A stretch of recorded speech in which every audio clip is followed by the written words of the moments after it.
Hi friends, welcome to தமிழன் story. நம்ம இன்றைக்கி ஆன்மீக பதிவில் என்ன பார்க்க போகிறோம் அப்படின்னா, பாவங்களை தீர்க்கும் கைலாச பிரதோஷம். அதாவது இது என்னடா பாவங்களை தீர்க்கும் கைலாச பிரதோஷம் அப்படின்னு எல்லோருக்கும் யோசிக்க தோணும். நார்மலாகவே பிரதோஷத்தன்னைக்கு சிவபெருமானை வழிபடுறது வழக்கமாக இருந்துட்டு வருது. இது என்ன கைலாச பிரதோஷம் அப்படின்னு எல்லோருக்கும் யோசனை வரும். அதாவது இது தேய்பிறையில் வர்றதுனால இது மிகவும் சிறப்பு வாய்ந்த கைலாச பிரதோஷம் அப்படின்னு அழைக்கப்படுது. ஏன் அப்படின்னு பார்த்தீங்க அப்படின்னா, பிரதோஷத்தன்னைக்கு நார்மலாக நம்ம சிவபெருமானை வழிபடுவோம். அது சிவபெருமான அருள் நம்மளுக்கு கிடைக்கும். ஆனால் இந்த தடவை இந்த பிரதோஷத்தன்னைக்கு நம்ம வழிபடும் போது நம்மளுக்கு சிவபெருமான அருள் மட்டும் இல்லாமல் நம்மளுக்கு இந்த பிரபஞ்சத்தில் உள்ளக்கூடிய எல்லா தெய்வங்களின் அருளும் நம்மளுக்கு கிடைக்கும். ஏன் அப்படின்னு பார்த்தீங்கன்னா, மகாவிஷ்ணு அதாவது புரட்டாசி மாதத்தில் வரக்கூடியதாகவும் இருக்குது, தேய்பிறையிலையும் வரக்கூடியதாகவும் இருக்குது, மகாலட்சுமிக்கு உகந்த வெள்ளிக்கிழமையிலும் வரக்கூடியதாக இருக்குது.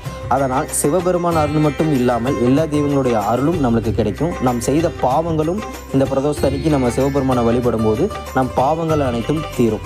எப்படி அப்படின்னு பார்த்தீங்க அப்படின்னா, நார்மலாகவே சிவபெருமானை பிரதோஷத்தன்னைக்கு வழிபடுறவங்க ஒன்று வீட்டில் வழிபடுவாங்க, ஒன்று கோயிலில் போய் வழிபடுவாங்க. நார்மலாக கோயிலில் வழிபடுறவங்க 6 மணிக்கு மேலே பூஜைகள் அபிஷேகங்கள் எல்லாமே நடந்து நம்ம தரிசிச்சிருப்போம். ஆனால் இந்த தடவை வீட்லேயும் செய்யலாமா அப்படின்னு கேட்குறவங்களுக்கு நம்ம அந்த பரிகாரத்தை நம்ம இப்படி செய்யலாம் அப்படிங்கிறத நம்ம வழிமுறையை நம்ம சொல்ல போகிறோம். அதாவது நார்மலாக 4:30 மணிலேருந்து 6 மணிக்குள்ளே வீட்டில் வழிபடுறவங்க வழிபடலாம். எப்படின்னு பார்த்தீங்கன்னா, ஒரு சேர் வச்சுக்கோங்க, அது மேலே ஏதோ ஒரு தாம்பளை தட்டு சுத்தபத்தமாக இருக்கிறதுல மலர்கள், அதே மாதிரி வில்வ இலைகள், சிவபெருமான் ஃபோட்டோ இருந்தால் சிவபெருமான் ஃபோட்டோ, இல்லை சிவன் சிலை இருந்தாலும் ஓகே, எதையாவது ஒன்று வச்சுக்கோங்க. அதை வச்சுட்டு ஒரு நெய் தீபம் ஏற்றுங்க. முடியாதவங்க ஒரு நெய் வைத்தியம் மாதிரி செஞ்சு வச்சு கூட இது பண்ணுங்கள். 2ல் ஏதாவது ஒன்று வச்சுக்கோங்க. 2மே அவசியம் அப்படிங்கிறது கிடையாது. ஒன்று நெய் தீபம் ஏற்றுறவங்க நெய் தீபம் ஏற்றுங்க. நெய் தீபம் ஏற்ற முடியாதவங்க ஏதாவது ஒரு இனிப்பை வாங்கி வச்சு, கல்கண்டோ ஏதோ வச்சு, வில்வ இலைகளை வச்சு சிவபெருமானுக்கு பாலாபிஷேகம் பண்ணி நீங்கள் 11 முறை இடப்புறமாக இருந்து 11 முறை வரணும். நீங்கள் உங்கள் குலசாமிகளை வேண்டிட்டு அதுக்கப்புறம் சிவபெருமானை வேண்டிட்டு நீங்கள் அப்படியே சுற்றி வாங்க. இடதுபுறமாலேருந்து 11 முறை சுற்றி வாங்க. ஏன் நம்ம குலதெய்வத்தை கும்பிட்றோம் அப்படின்னு சொன்னால், குலதெய்வத்தை வழிபட்டால் தான் எந்த தெய்வங்களுக்கும் நம்ம வழிபடும் போது பூரண சக்தி பூரண பரிபூரண நன்மைகள் நம்மளுக்கு சேரும் அப்படிங்கிறது ஐதீகம். அதனால் சொல்கிறேன்.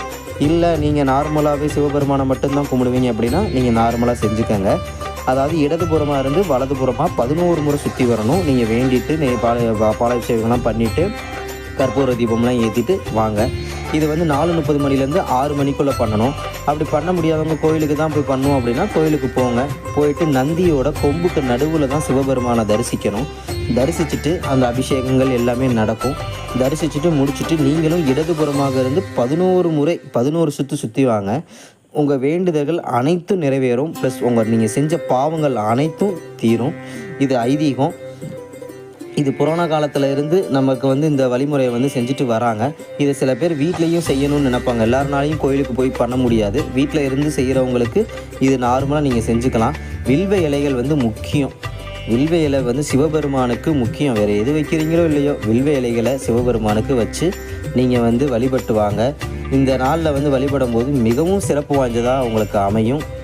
Thank you friends. இந்த வீடியோ உங்களுக்கு பிடிச்சிருந்தால் லைக் பண்ணுங்கள், ஷேர் பண்ணுங்கள், கமெண்ட் பண்ணுங்கள். மற்றும் ஒரு ஆன்மீக பதிவில் உங்களை நான் சந்திக்கிறேன்.